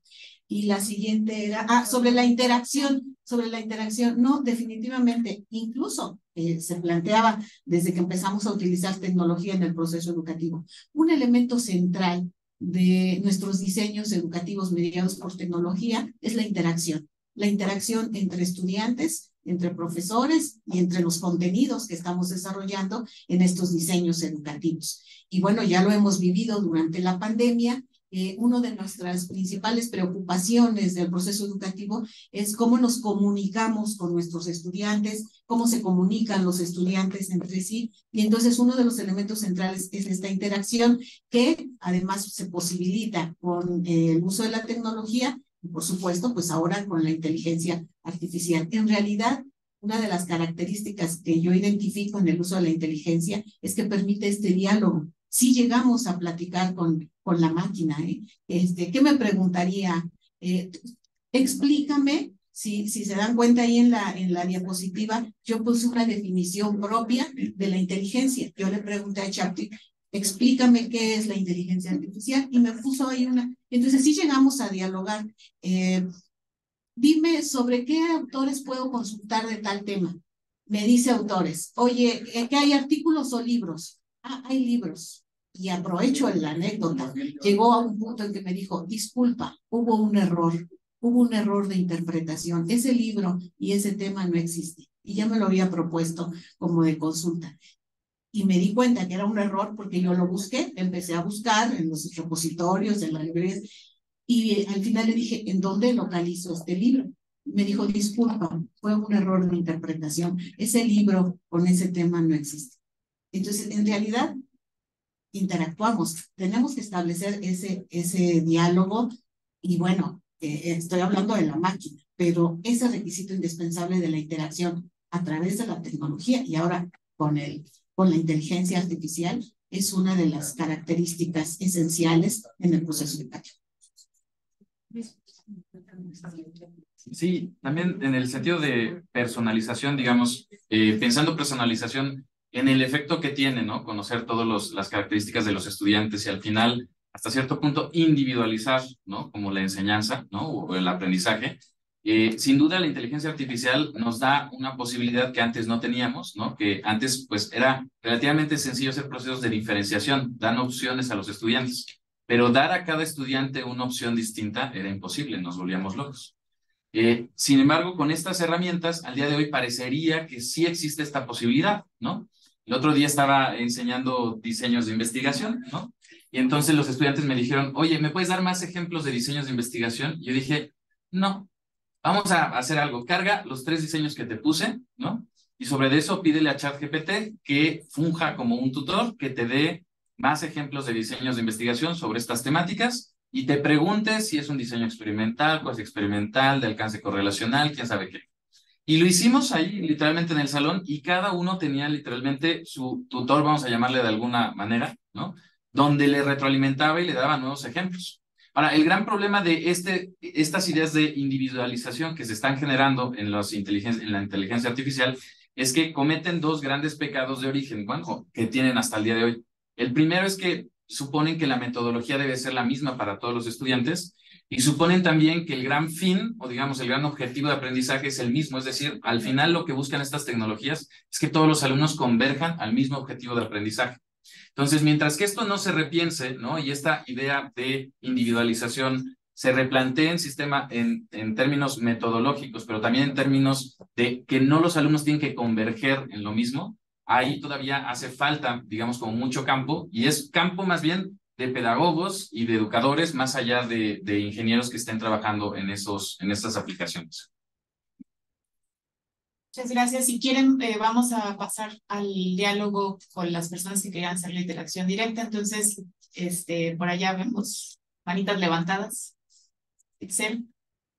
A ver si se escucha hablar. ¿Sí? Bien. Sin duda es polémico, debatible. A veces nos vamos a los extremos cívicos, a veces a los fóbicos. Creo que hay es un espacio de indecidibilidad en el que apenas estamos instituyendo, tomando decisiones sobre cómo vamos a regular, sobre cómo vamos a reaccionar, sobre cómo es posible utilizarla. Lleva tiempo, no es algo que de inmediato vamos a traducir a nuestras prácticas. Y en ese sentido a mí me interpela el papel que puede tener o que ya está teniendo, eventualmente tendrá en la investigación. Ay, sí, me acabo de hablar. En los procesos de investigación. ¿Hasta dónde apoyarnos en esta muleta que puede ser la inteligencia artificial? Por supuesto que la tecnología está, el mismo lápiz, la máquina de escribir, la computadora y el internet, ya reconfigurando nuestras posibilidades de indagación. Pero en este caso, ¿dónde queda la subjetividad, la responsabilidad, las decisiones que vamos tomando y que vamos evidenciando en el proceso de construcción del conocimiento? ¿Hasta dónde, te decía hace rato, Ariel, asumirse artesanales, ¿no? Así de yo tomé todas las decisiones desde mi condición humana finita, de que este es mi constructo y ofrezco una posible interpretación entre otras, sin el afán holístico de abarcarlo todo, de a ver que estas inteligencias me den todas las aristas y todas las variables posibles para dar la respuesta más compleja y más completa. Creo que son 2 modos diferentes de concebir lo exhaustivo y lo finito, ¿no? Lo artesanal frente a el uso de estas tecnologías. Me parece que aquí es importante, al menos en investigación, lo digo porque es lo que más me interpela, asumir eso, es asumir la subjetividad, lo biográfico en la construcción de lo que estamos construyendo, de lo que estamos indagando, de nuestra interpretación, de la finita, del producto finito que estamos entregando, Y en ello va nuestra condición humana. Entrega un producto finito, elaborado con base en estas decisiones que estoy tomando, metodológicas, teóricas. Y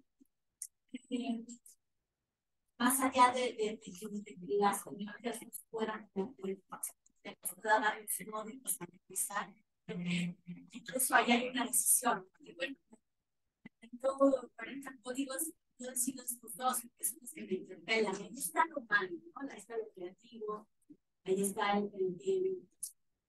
creo que es necesario convidar, de apelar a los estudiantes de formación, a investigadores e investigadoras de formación, a en la introducción declarar abiertamente, usé en estos términos la inteligencia artificial. Yo estoy en todo, en el resto del proceso. Creo que es necesario. Que bueno, finalmente es debatible, no estoy, es mi postura. Gracias.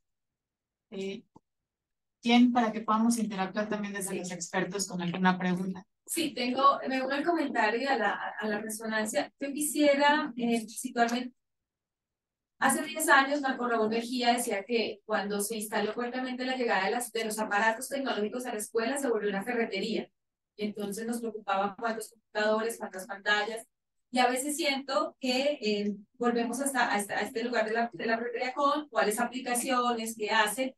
Y este lugar para preguntarse uno asuntos como qué recolonialidad o recolonialización generan este tipo, digamos que de entradas de la IA, porque se imponen en nuestra agenda política como discusión en las universidades, ¿no? Estoy viendo que en todo están los foros y porque otras cosas dejan de volverse un problema para discutir. ¿Qué verdades impone? Pensaban a las élites que les sirven, qué lugares del mundo se constituye. Solo el ejercicio que traía Luis de, así se preguntaría Silvia, ¿qué tipo de pregunta es la que sacan? Una pregunta que arranca con el cómo y el qué. Esa, digamos que a mí me parece que adentrarnos en qué saca del sur, porque en esta privacidad no es a todos por igual. Sí, a quienes, entonces creo que ahí en esa politización también me preocupa mucho. Yo con el Aplastí tengo muchas tensiones como investigadora, porque creo que pareciese que fuera neutral. Y los códigos hacen parte en la investigación de la configuración posterior de los sistemas categoriales. Es decir, de si construyes o no conocimiento y de qué forma se nombra. Entonces, que ya me proponga los códigos es que está teniendo toda la intro, o sea, que está entrando con toda la arremetida para decir por dónde. Sí, a mí me parece que ahí epistemológicamente hay cosas por debatir, si ya los códigos me los va a establecer, pero que además me diga quién leer. Podríamos hacer ejercicios para ver qué cuerpos racializados, chuecos o no están ahí. Y cierro con la pregunta y es, ¿cuáles son las, digamos que, ¿cuáles son las preguntas que reelaboramos para desbordar lo específico que nos marcaba hasta el inicio y el mismo desprecio que le tenemos al sentido común, pero que pareciese que es lo que no logra abarcar? Sí, que es lo que nos posicionaba hasta el inicio. Y lo último, yo no sé si la inteligencia es una capacidad humana. Lo digo porque es servido para despreciar a los chuecos, a las personas con discapacidad intelectual, y decirles que no hacen parte de lo humano. ¿Sí? ¿Quiénes son los inteligentes? Porque el coeficiente intelectual y la forma, hay alguien que me dice que me lo pone en el cuerpo, pero también me lo niega. Dice que ahí no estoy, que no lo vi. Pero la pregunta tenía que ver con el retorno a lo específico, el sentido común, eso que pareciese que lo desborda y no la logra, entendiendo también este debate de que no estamos hablando de seres humanos, sino de un algoritmo, de un lugar que diferente.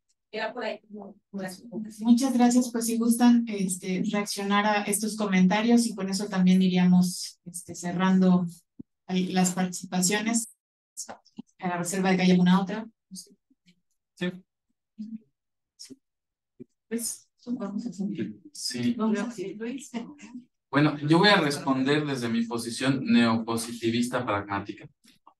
Entonces, ¿por qué está en la agenda pública esto? Porque funciona y funciona muy bien y porque tiene muchísimos problemas, ¿no? O sea, creo que es algo que ha venido de verdad a decirnos hay que hacer un stop porque sí está haciéndonos repensar muchas cosas.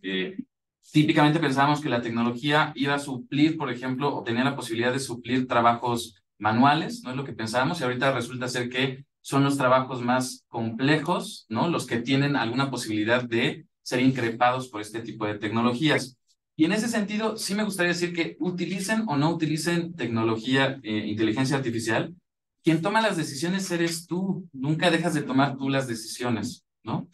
Al final, esto es como si fuera un SPSS, pero con esteroides. O sea, cuando tú le metes un insumo al SPSS, pasa un algoritmo, te da un resultado y tú decides qué es utilizar y qué no utilizar. La única diferencia es que en lugar de que sean numeritos, aquí es palabras. Y te da también un resultado, es una función. Al final funciona idéntico que una regresión lineal, pero con muchísimos esteroides que se llaman redes neuronales. Es exactamente lo mismo, ¿no? Y yo creo que es muy interesante, por ejemplo, las reflexiones que han salido en algunas editoriales como Elsevier, ¿no? Elsevier te dice cuándo sí utilizar y cuándo no utilizar inteligencia artificial. Te dice, cuando los autores utilicen inteligencia artificial o tecnología de inteligencia artificial asistida en el proceso de escritura, estas tecnologías deberían de ser utilizadas únicamente para la mejora de cuestiones de gramática, de redacción, de lenguaje, y no deben reemplazar tareas claves como el producir insights científicos.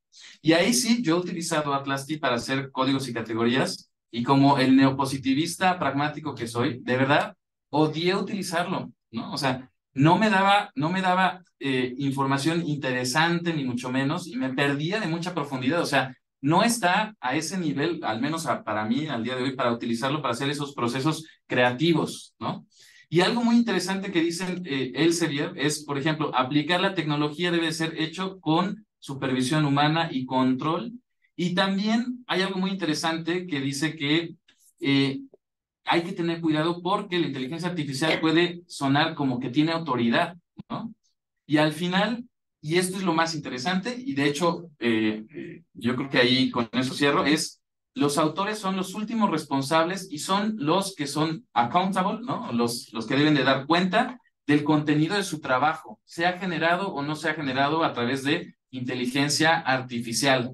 Entonces, inclusive para las citas, por ejemplo, de inteligencia artificial, no se trata de poner el prompt, se trata de poner todo el diálogo que tuviste como con la inteligencia artificial. Y esto lleva a replantear, por ejemplo, ¿es plagio? No, no es plagio lo que estamos viendo, puede ser deshonestidad académica, pero no estamos copiando ni a la máquina ni a un ser humano. O sea, pasó por una función que se modificó lo que nosotros solicitamos. Entonces es contenido novel que nosotros generamos con esa herramienta. No podemos hablar de plagio, podemos hablar de deshonestidad académica. Entonces nos hace replantear muchas cosas acerca de este tipo de tecnología. Entonces, si quieren desanimarse y ver más otros lados, ahí les recomiendo al buen Wayne Holmes que cité, ¿no? Él es mucho más conservador en todo lo que plantea acerca de inteligencia artificial. Bueno, a riesgo de sonar repetitivo, estoy de acuerdo con las dos opiniones respecto a esto de la investigación y también estoy de acuerdo con la respuesta de Luis. En los principios que yo mencionaba que Adela Cortina aplica de la ética principalista está precisamente la justicia, la autonomía sobre todo habla de que el que toma las decisiones finales es la persona y que el uso de la inteligencia artificial debe garantizar eso. Y está también la rendición de cuentas de la que hablaba Luis, que el autor debe rendir cuentas de lo que hizo, cómo lo hizo y por qué lo hizo así. Y entonces yo creo que en ese sentido, pues que el Atlas-T me sugiere algunas categorías, pues es como cuando yo me asesoro con un doctor y me dice, oye, te sugeriría estas categorías. Pues yo tengo que decidir sí o no uso esas categorías y por qué, y yo tengo mi propia postura frente a la investigación, etcétera. Ahora sí veo un riesgo en la formación de investigadores de lo que decía Itzel, porque me parece que es difícil que cambien el chip y que realmente den el salto a pensar como investigadores y a tomar ellos postura y no solamente hagan estados de conocimiento como de, sumar lo que dice fulano con otro artículo, con otro artículo, con otro artículo, el tomar una postura autoepistemológica propia para su investigación, etcétera. Si ya de por sí cuesta, pues podría ser que con la inteligencia artificial mal utilizada, pues ellos ya piensen que les va a hacer el trabajo la tecnología, ¿no? Ahora, en cuanto a la cuestión de si la inteligencia es una capacidad humana o no, porque hay a quien se le niega el que sea inteligente o se le dice que no, pues es como decir que, hablando en términos de capacidades centrales como Nussbaum, que La salud no es una capacidad humana a la que tenemos todos derecho, porque existen muchos a los que se les niega la salud, y los que han trabajado con poblaciones a las que se les niega esa característica de ser inteligentes porque los poderes hegemónicos no los visibilizan, pues saben perfectamente que sí son personas inteligentes, o sea, es una capacidad humana. Ahora, el hecho que el uso político que se le dé a eso invisibilice a algunos y niegue la inteligencia de algunos o cree estándares como el IQ, que yo mismo dije, es una medición muy estática y muy pensada desde una cierta postura positivista de la inteligencia, pues no quiere decir que ya por eso no sea una capacidad humana, ¿no? Simplemente yo contestaría eso.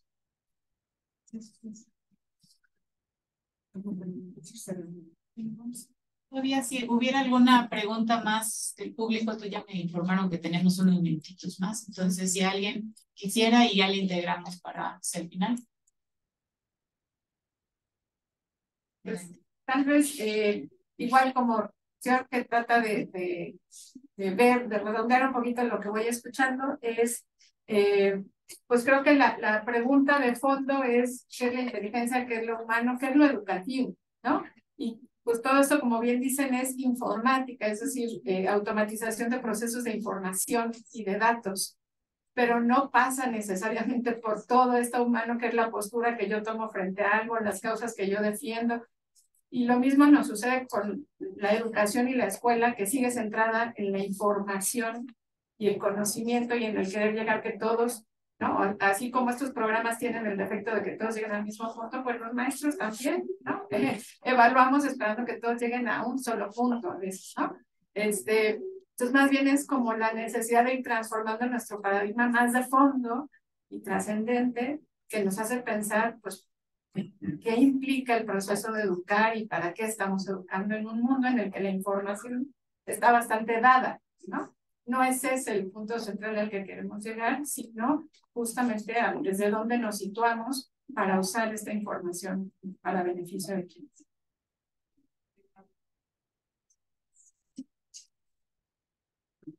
Sí, bien, gracias por los dos comentarios anteriores. En realidad también coincido, definitivamente. Yo plantearía dos cuestiones, y tal vez en esta idea de ir cerrando mi participación en dos cuestiones centrales. Uno, ubiquemos a la tecnología y a las personas en su justa dimensión. Hablamos de la tecnología y de la inteligencia artificial, como inicié en mi diapositiva, ¿qué es la inteligencia artificial? Y yo iría todavía más, un poquito antes, ¿verdad? ¿Qué es la tecnología en el proceso educativo? Es esto, son datos, son algoritmos, es una máquina. El punto está cómo la usamos o cómo interactuamos con ella. Eso no nos quita, al contrario, yo diría, y en mi experiencia y con algunos estudiantes, profundiza, complejiza nuestro pensamiento reflexivo. A ver, yo no había pensado en esta idea, me sugieren, pero es mi decisión si utilizo o no, no solo los códigos, si utilizo o no Atlas-D. Por supuesto que hay estudiantes, hay investigadores que dicen, yo soy pésima para la tecnología, prefiero hacerlo a mano. Y así como lo hacíamos en nuestra época, nuestras sábanas de datos y análisis y marcar en colorcitos y todo. Esa es mi decisión. Y eso no quiere decir que no esté haciendo investigación o que no esté a la moda o que no esté a la vanguardia. Es su decisión de si utiliza Atlas-D o no. Si toma en cuenta los códigos que le propone Atlas-D o no. Pero hay quien dice, Atlas-D es genial. A mí me organizó, me resultó excelente. Creo que en ese sentido y en estos ejemplos ubiquemos a la tecnología y a la inteligencia artificial en el aspecto, en la justa dimensión, como este proceso, sistema de algoritmos que nos ayudan, que nos acompaña en tomar decisiones de cualquier tipo, de toda índole. Eso, insisto, no complejiza. Otro punto que me parece a mí fundamental, que insisto en la experiencia, si utilizamos inteligencia artificial o tecnología sin tener la habilidad o el dominio para hacerlo, nos va a complicar y no vamos a obtener los resultados y corremos el riesgo de que entonces nos cambie el paradigma, nos cambie nuestra toma de postura, nuestras decisiones. ¿Qué quiere decir esto? Que cuando hablábamos de tecnología, tenemos que conocer la tecnología, pero también tenemos que conocer los recursos o las estrategias o el plano didáctico pedagógico. Lo mismo sucede ahora. Si voy a preguntar sobre redacción de textos, tengo que saber cuáles son las características de hacer un buen texto científico. Si eso no lo sé y le pregunto a la inteligencia artificial cuáles son las características de un texto científico, pues me va a decir cualquier cosa y lo peor, yo voy a aceptar cualquier cosa. Como el ejemplo que les puse. Si yo no indago, a ver, dime, ¿en dónde está esto? Yo no encuentro este libro. No, me equivoqué. Si yo tomo tal cual lo que me dijo la inteligencia artificial, sin preguntarme en dónde está, cómo se construye, entonces corro el riesgo de caer en este sesgo, en este esquema que no facilita mi formación como investigador, al contrario, la obstaculiza, la limita. Ese me parece que es un punto importante. Tenemos que saber preguntar, tenemos que tener conocimiento sobre el tema que estamos indagando y qué es lo que esperamos de la inteligencia artificial. Si esperamos que me resuelva mi trabajo de investigación, no, ahí creo que ya tenemos una perspectiva distinta del uso de la inteligencia artificial. Creo que en general retomaría mi idea inicial. Indaguemos, sigamos indagando sobre la inteligencia artificial, no para la inteligencia artificial. Muchas gracias. Igual, digo, también agradecer mucho estas reflexiones que nos comparten. Evidentemente, por lo menos a mí me alientan muchísimo porque me ha tocado participar como espectador en muchos de estos foros que efectivamente se están haciendo pues, por docena. Me ha tocado estar como ponente y particularmente me toca capacitar docentes. Yo lo que he observado y les puedo compartir, y yo me incluyo también en esa observación, creo que no nos gusta mucho asumir la responsabilidad de nuestras acciones. Creo que el hecho de que se hable tanto hoy y generalmente muchas cuestiones van en, pero entonces, ¿puedo hacer esto? Entonces, si hago esto, ¿está bien? ¿Está mal? Porque estamos buscando a quién asignarle esa responsabilidad. Por ahí en muchos foros también se ha platicado, los algoritmos no pueden asumir la responsabilidad. Los desarrolladores, y si bien, y les pongo un ejemplo, ¿no? El automóvil. Todos usamos en su gran mayoría el automóvil, ¿no? Yo particularmente no hago ejercicio, mal hecho, pero pues se podrán dar cuenta de verme, ¿no?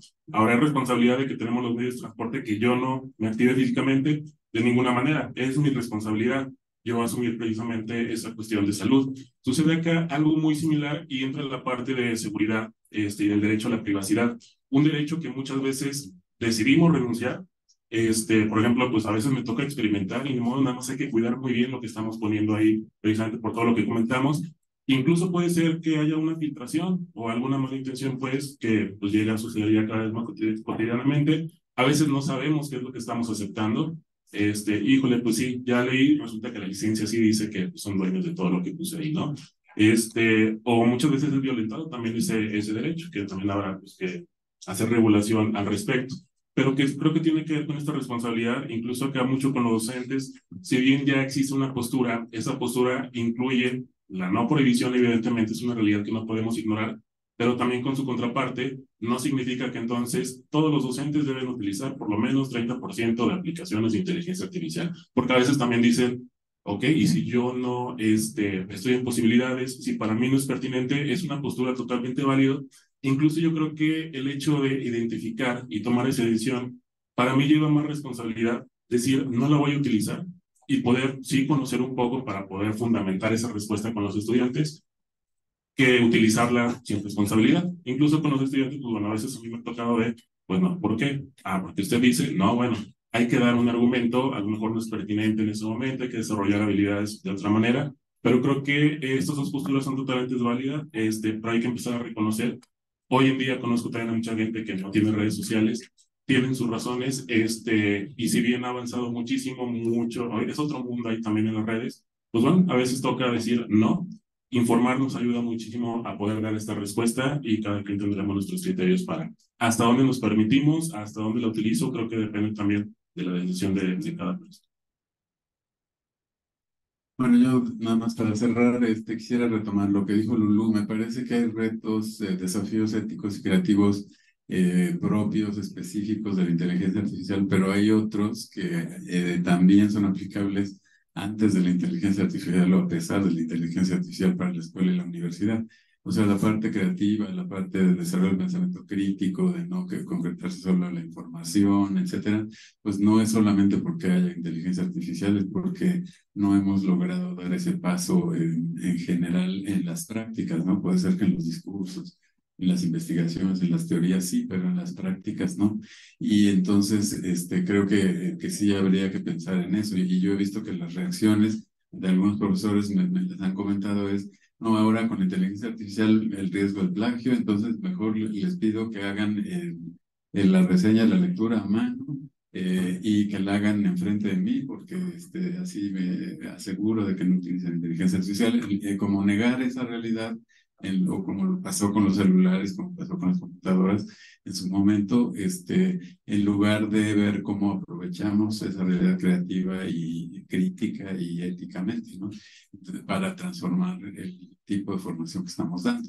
Y obviamente también cómo hacemos para que eso no se vuelva todavía un factor adicional a la desigualdad, a la reproducción de la desigualdad y de la brecha que ya tenemos de por sí en la educación. Entonces, me parece que eso es muy importante, y para mí lo que yo traté de decir acá era, pues, es importante distinguir entre la inteligencia artificial, a qué nos referimos cuando hablamos de eso, y la inteligencia natural humana, a qué nos referimos cuando hablamos de eso, para no confundirnos, ¿verdad? Y crear como estas mitologías, ¿no?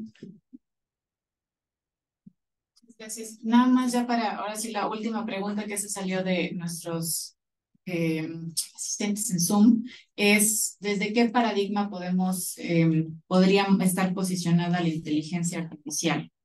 ¿Desde qué paradigma educativo justamente podríamos suscribir a la inteligencia artificial? Para integrarlo en nuestras prácticas, supongo, ¿desde qué paradigmas podría ser? Pues puede ser conductista si le pides que haga un jueguito donde te rete puntos. Puede ser constructivista si le pides que genere alguna actividad de recuperación de conocimientos y luego de asimilación y demás, ¿no? Puede ser sociocultural si, por ejemplo, generas narraciones y entonces a partir de las narraciones tienen que hacer discusiones, ¿no? O sea, yo creo que es, o sea, algo interesante es justo que es como terriblemente ecléctica y maleable, ¿no? Entonces, yo no lo circunscribiría como tal a un tipo de paradigma, sino más bien es, insisto, el que está en el volante, el que decide cómo utilizarla, ¿no? Y ahí, por ejemplo, hay muchísimos ejemplos que he visto, ¿no? De profesores que lo utilizan para reforzar rutinas que típicamente se hacen de calificación y de sanción y demás. Pero también otras cuestiones muy interesantes, como por ejemplo, el otro día en un ejercicio de autoconocimiento, ¿no? Le pedimos a los estudiantes que se narraran a ellos como niños, qué características tenían como ellos como niños, como niñas. Y sobre de eso le pedimos que generara una poesía en el estilo de Neruda, ¿no? O en el estilo de tal autor. Entonces, a partir de la poesía que hizo, las personas tenían que reflexionar sobre sus características como niños. Estamos hablando de Rousseau, ¿no? Y de la naturaleza buena del ser humano. Entonces fue muy interesante, pero insisto, depende de para qué lo uses. Yo no lo circunscribiría, no sé qué opinan ustedes, pero no lo circunscribiría a un paradigma común. Muchas gracias, Luis. Me parece que esas ya son las últimas preguntas que tendríamos. Y bueno, agradecerles muchísimo su participación. Creo que esto enriquece desde una mirada compleja, desde diferentes posturas, lugares, prácticas, este tema que sin duda está pues moviendo diferentes esferas educativas y que pues seguirá siendo tema, ¿no? Sobre todo, y la vuelta que nos han hecho a preocupaciones que tienen que ver sobre lo profundo, sobre lo humano, sobre justamente quiénes son los actores, quiénes están detrás, quiénes son los tomadores de decisiones, y desde ahí, pues preguntarnos, ¿no? Sobre los alcances éticos, sobre lo bueno, lo malo, sobre quiénes benefician, preguntas que ya habían surgido desde la primera conferencia de ayer, sobre también la criticidad en el uso de estas recursos, herramientas, sistemas y pues justamente con el último ejercicio que hacía Luis, pues el punto de partida pueden ser muchos, ¿no? La inteligencia le podemos dar usos,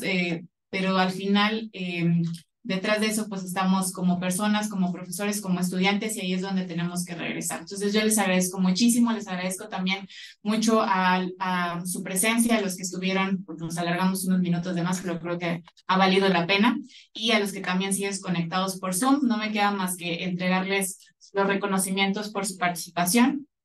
Voy a leer uno nada más para hacer constancia del reconocimiento y el diploma dice así: el comité organizador del CEAMOPE otorga la presente constancia, en este caso pues a la doctora Adelaida Flores Hernández por su participación como ponente en el panel Implicaciones creativas y éticas en el uso de la IA en la Universidad de la 14ª Cátedra Pablo Latapí Sarre, Creatividad y otras cosas prohibidas en la escuela, que se llevó a cabo el 5 y 6 de octubre en la Universidad Iberoamericana Puebla, San Andrés Cholula, Puebla, 6 de octubre de 2023, y firman el doctor Juan Carlos Silas Casillas, coordinador del Campo Estratégico de Acción y Modelos y Políticas Educativas, y la doctora Luz del Carmen Montes Pacheco, coordinadora de la cátedra de esta cátedra Latapí y coordinadora también de nuestro doctorado interinstitucional. Entonces, le hago entrega a Adelaide y también le hacemos